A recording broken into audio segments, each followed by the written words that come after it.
Boa tarde, que legal estar aqui com vocês, é uma grande satisfação. Boa tarde, Cosme, seja bem-vindo. Eu tô ligada que a galera aqui de Aracaju Espírita não só conhece, como admira bastante seu trabalho na doutrina. Mas eu queria que mesmo assim você se apresentasse um pouquinho, contasse da sua história, da sua relação com a doutrina, pode ser? Muito bom, claro, mas é uma alegria a gente poder conversar com vocês. A minha história com o Espiritismo começou, graças a Deus, muito cedo. Aos 13 para 14 anos, eu tive a satisfação de ser apresentado ao Espiritismo pelo meu irmão mais velho.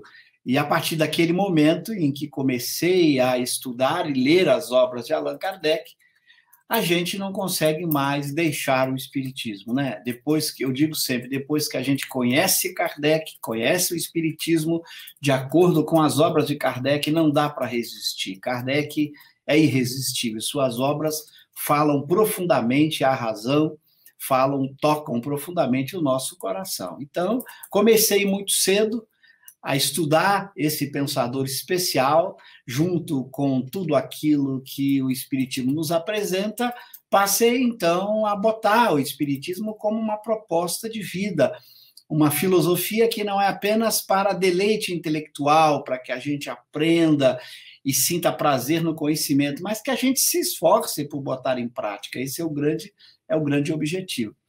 E a partir dos anos, os anos foram passando, já faz mais aí de 40 anos que estamos militando no movimento espírita. Criamos, junto com um grupo de amigos, o IDEAC, o Instituto de Divulgação Espírita Allan Kardec, que é responsável aí pelos projetos, principalmente os dois grandes projetos que estão em andamento, que é a Kardecpédia, em que as pessoas estudam Kardec gratuitamente, e o Kardec Play, que são as videoaulas explicativas das obras de Kardec. E aí continuamos com alegria, buscando conhecer cada vez mais o pensamento de Kardec nas suas obras e fazendo o esforço que todos nós temos que fazer de vencer as nossas más inclinações, ok? Bom, o tema de hoje, na verdade, não existe coincidências, né? Mas por incrível que pareça, é o mesmo tema do livro de Cosme Márcio. Então, o seu livro, Leis Naturais e a Verdadeira Felicidade, ele traz uma explicação um pouco mais aprofundada, né, sobre a parte 3 do Livro dos Espíritos. Então, a gente queria, assim, que falasse um pouquinho como poderíamos entender que a felicidade ela é tão natural quanto as leis naturais, quanto as leis divinas. Muito boa questão, Aline. Primeiro, é importante a gente lembrar que a felicidade é, como já desde Aristóteles se falava, o maior de todos os bens. Todos nós buscamos a felicidade. Aliás, tudo que o homem faz, que ele trabalha, que ele conquista, tem por objetivo fazê-lo feliz. Aristóteles, inclusive, usa essa expressão: a felicidade é o bem supremo, porque todo mundo quer a felicidade. Se você perguntar para a pessoa, mas você quer ser feliz para quê? Ela vai falar, olha, quero ser feliz para ser feliz.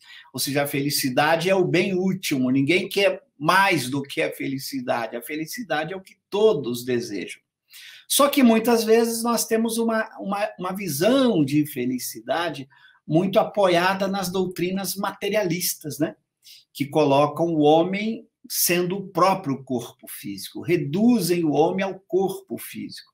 No materialismo, o homem que pensa é o corpo, morre o homem, os pensamentos, os sentimentos, os desejos, na visão materialista, são do corpo. Ora, quando a gente adota esta forma de pensar materialista, é claro que a gente reduz a felicidade aos prazeres do corpo, às alegrias corporais. Porque se eu sou só o corpo, a felicidade tem que ser aquilo que faz bem ao corpo, que agrada ao corpo, que dê prazer, que dê alegria. Com o Espiritismo, nós descobrimos algo muito diferente. Descobrimos que nós somos uma alma imortal. O corpo é só um instrumento, é só um meio, não é o fim. Ora, na hora que a alma é que é importante, porque a vida da alma é muito mais longa do que a vida no corpo. Nós passamos 50, 100 anos no mundo corporal e centenas de anos no mundo espiritual, até que chega o momento definitivo em que nossa existência só se dá no mundo espiritual, quando o espírito não mais precisa passar pelos mundos corporais. Então, a verdadeira existência é a existência da alma, naquilo que é chamado de erraticidade, ou vida no mundo espiritual. Ora, se esta é a verdadeira existência, a felicidade muda de conceito. A felicidade não pode ser aquilo que torna apenas o corpo alegre, tem que ser aquilo que engrandece a alma. Daí nasce, em O Livro dos Espíritos, o conceito de verdadeira felicidade. Qual é, então, a verdadeira felicidade? É aquela que consiste em fazer com que a alma viva cada vez melhor, que ela conquiste os patrimônios da alma. E quais são os patrimônios da alma? São os patrimônios intelecto-morais. É o conhecimento, a inteligência, os bons sentimentos, o bem que ela faça, a virtude que ela adquira. Então, esses são os maiores bens da alma que a fazem feliz. Então, o homem só vai conquistar a verdadeira felicidade se ele seguir essas leis morais que orientam a sua conduta para uma vida feliz como alma, e não apenas uma vida feliz como corpo. É claro que uma vida feliz como alma não exclui uma felicidade possível no corpo, não é isso. Não se trata de macerar o corpo, não se trata de fazer o corpo sofrer, não é isso. Mas é colocar no corpo apenas um instrumento e buscar com esse instrumento os valores da alma. Então você veja como muda um pouco de posição, né? Você vai usar o corpo, desfrutando, obviamente, dos prazeres naturais que o corpo oferece, mas sem abuso, sem colocar nesses prazeres a essência da vida, o bem último, a felicidade última. Esses prazeres fazem parte, mas eles não são o mais importante. O mais importante são as alegrias da alma, as conquistas da alma. Então, com isso, o indivíduo vai tomar cuidado como vive no dia a dia, vai viver sem abusar daquilo que o corpo lhe oferece, buscando conquistar os valores eternos. Então, veja a importância do novo conceito de felicidade que o Espiritismo coloca e que se encontra apoiado nessa terceira parte que você citou aí, das leis naturais, onde Kardec e os Espíritos dão orientações de como nós devemos viver para ir conquistando essa verdadeira felicidade dia a dia. Ela é uma conquista diária em que você vai vivendo, aprendendo, sendo útil, buscando a virtude, convivendo da melhor forma possível, servindo, praticando a caridade, amando as pessoas. Então, na medida em que você vai vivendo, você vai se tornando feliz naturalmente. A felicidade vai se instalando na forma de uma consciência tranquila, de que ninguém se queixa de você, de que nenhum mal você fez, na forma de uma alegria espontânea e permanente de estar seguindo a lei de Deus e de estar buscando fazer o melhor possível. Então, veja essa relação estreita entre a verdadeira felicidade e as leis morais que você citou na sua questão. Poxa, assim que a Aline perguntou, eu tinha pensado em perguntar se a felicidade é natural, por que a gente é tão fortemente impelido a atitudes ruins, que vão de encontro às leis naturais? Mas eu acho que você já respondeu na resposta de Aline, né? Aí, você gostaria de comentar mais alguma coisa? Essa sua pergunta é muito importante, porque todos nós temos que fazer essa questão. Por que a gente acaba se perdendo? Porque a gente não coloca a vida da alma como objetivo maior. E, ao mesmo tempo, a gente não se esforça para domar as tendências de outras existências. Nós somos espíritos imperfeitos que trazemos conosco experiências de ciúme, de inveja, de mágoa, de raiva, de ódio, que nos acompanham em várias existências. Então, quando a gente está aqui, os interesses materiais são fortes, quando alguém contraria um interesse seu, o jogo do dia a dia na vida social exige renúncia, exige que você abra mão de muitas coisas a benefício do outro, e às vezes a gente não quer fazer isso, né? A gente tão envolvido no dia a dia do corpo, a gente não admite renunciar ao prazer momentâneo, à alegria momentânea, a poder servir, ser útil, colaborar. Por quê? Porque trazemos um passado ainda de espíritos que viveram mais no ócio, na preguiça, na inveja, no ciúme, no ódio. E como nós trazemos o que nós somos ao longo do tempo, isso se reflete no dia de hoje. Então, por isso, a necessidade do esforço, quando está com ciúme, enfrentá-lo, quando está com inveja, enfrentá-lo, quando vem a raiva, controlar, buscar eliminar esses sentimentos ruins, é um trabalho de todo dia. E, às vezes, a gente acaba escorregando, né? Às vezes, as nossas paixões, como são chamados esses sentimentos, às vezes são mais fortes do que a nossa razão, do que a nossa vontade. E aí a gente escorrega, a gente acaba cometendo mal e depois se arrepende, fica com a consciência de culpa, de que não agiu bem. Então, é esse esforço diário de todo dia tentar ser melhor, que a gente sabe que é um esforço diário, não se muda um homem velho de muitas existências nos vícios morais de uma hora para outra. Nós, com o conhecimento espírita, nós tomamos consciência de que somos esse homem velho, que traz muitas imperfeições. E ao tomar consciência, agora, o que a gente deve fazer? Vamos trabalhar para mudar esse homem velho, para ter novos sentimentos, novos desejos, novos pensamentos, usar melhor o nosso tempo na construção dos valores da alma. Então, Maiara, realmente é uma dificuldade, é uma luta diária para a gente enfrentar a nós mesmos. Mas nós temos que olhar que a luta é conosco e não com o outro. Nós temos que lutar é conosco mesmo e não com as outras pessoas. Cada pessoa tem a sua própria luta, o seu próprio mundo. Cabe a gente enfrentar o nosso mundo inferior, ok?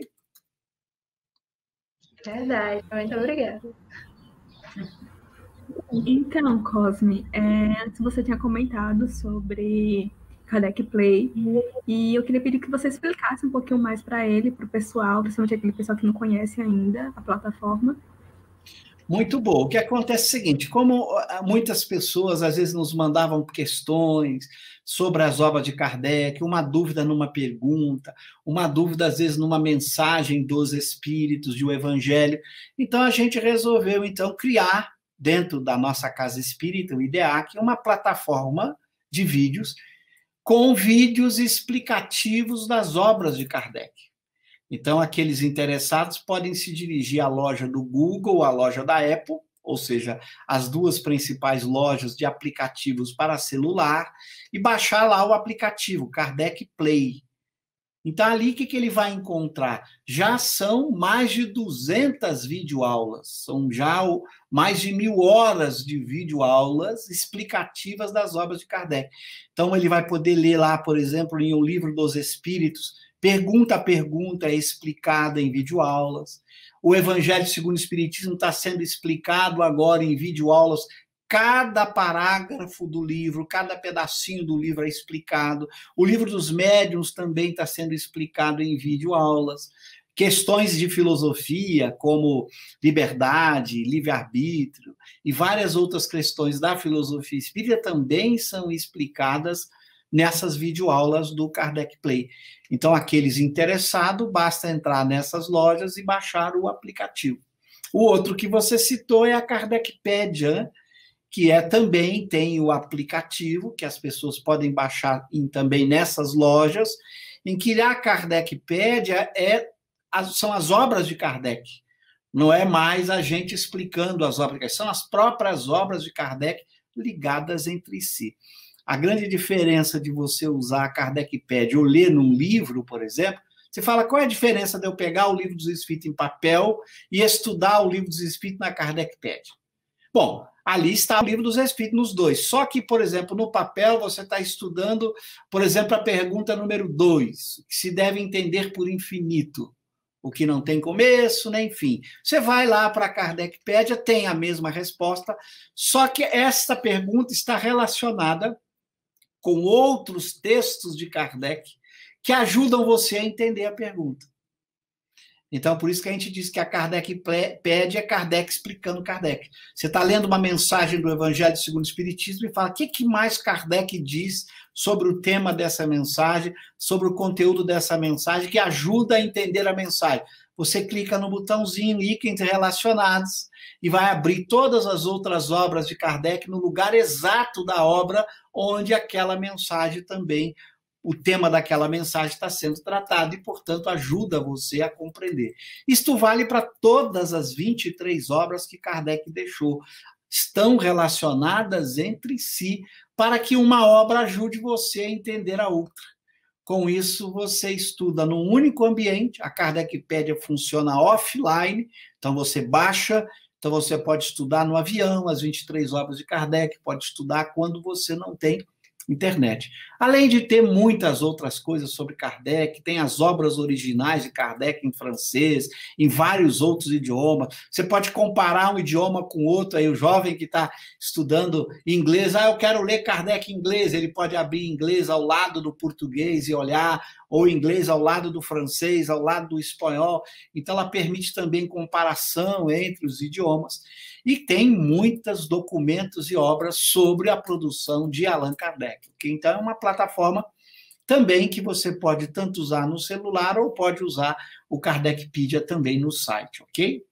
E a gente está passando por uma transição planetária agora, né? Em vários aspectos sociais, a gente tem sofrido reviravoltas. E a insatisfação é geral, poucas pessoas têm visto esse momento com bons olhos. Então, como a gente pode vislumbrar a felicidade em meio a esse turbilhão de acontecimentos negativos que desestimulam? Muito boa. Por isso que o conhecimento espírita faz a diferença. Quando nos apresenta Deus como o Pai, com os atributos de bondade, de justiça, de inteligência suprema, a gente precisa aprender a confiar em Deus, né? Se existe um Deus soberanamente justo e bom, por que ficar preocupado com amanhã? Viva o hoje da melhor forma possível. Deus sabe o que faz. Esse universo é regulado por leis muito sábias. Nós temos aí os grandes espíritos que estão na direção dos mundos, dos planetas, orientando a humanidade. O nosso anjo guardião, que nos atende quando pela prece entramos em sintonia com ele, nos ensinando a enfrentar os momentos difíceis que a humanidade sempre os viveu. Não são novidades esses momentos. Nós estamos vivendo momentos difíceis há milhares de anos, desde que o homem é homem, de todo tipo de momentos difíceis, tanto momentos de catástrofes naturais, que o homem acabou com a ciência e com a tecnologia, aprendendo a evitar, a minimizar os efeitos das catástrofes naturais, como as catástrofes humanas, as guerras, os conflitos sociais, as violências. Tudo isso a gente precisa aprender a confiar em Deus, a viver no nosso dia a dia com alegria, pedir a inspiração do nosso anjo guardião para que a gente tome as melhores decisões e entregar para Deus. Afinal de contas, o corpo só que morre, a alma é imortal. O máximo que poderia acontecer numa catástrofe era a pessoa morrer, mas ela não morre. Ela continua, perdeu apenas uma vestimenta. Então, confiar em Deus, buscar fazer o melhor de si, que ela vai ver que dia a dia os problemas vão desaparecendo e a humanidade vai continuar avançando como tem avançado ao longo dos milhares de anos. Não é o fim do mundo e não será. Nós vamos continuar avançando, construindo uma sociedade melhor e teremos certamente um futuro melhor, porque é assim que funciona a lei de progresso. É assim que Deus quer, que a humanidade avança, que ela progride, embora às vezes ela tenha esses solavancos aí, essas tempestades que abalam, mas que não impedem que a felicidade possa surgir. Então tenhamos confiança, façamos o melhor de nós, que certamente nós teremos um futuro, todos nós, muito grandioso. Quando você falou tempestade, eu já lembrei. O arco-íris só vem depois da chuva, né? Boa lembrança. Boa lembrança. A tempestade, depois que ela passa, você vê os efeitos benéficos que ficaram. Olha o exemplo da pandemia. Quanta coisa boa está saindo da pandemia. Quanta coisa. A gente não pode olhar só as mortes, as coisas ruins, veja as coisas boas que estão saindo. Todo esse trabalho tecnológico, as casas espíritas atendendo a um público muito maior, todo mundo podendo se comunicar, as pessoas procurando ser caridosas, mais ajudar umas às outras, apoiar umas às outras no momento difícil. Então, muita coisa boa surge logo após a passagem da tempestade, como você lembrou, o arco-íris aparece de forma mais bonita ainda, ok?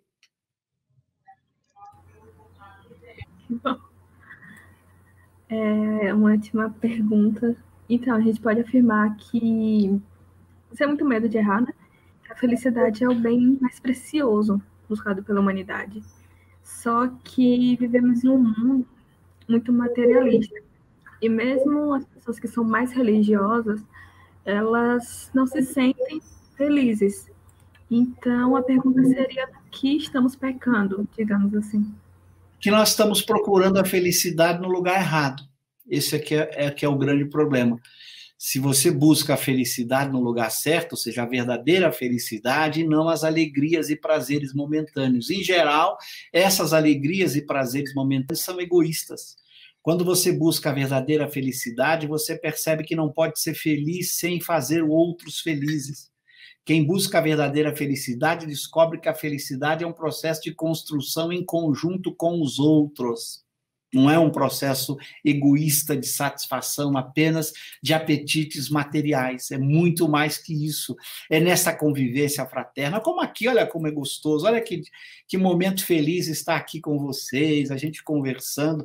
Veja, a felicidade se faz com a felicidade de todo mundo. Eu estou feliz, vocês aí sorrindo, alegres, empolgados com o trabalho que estão fazendo.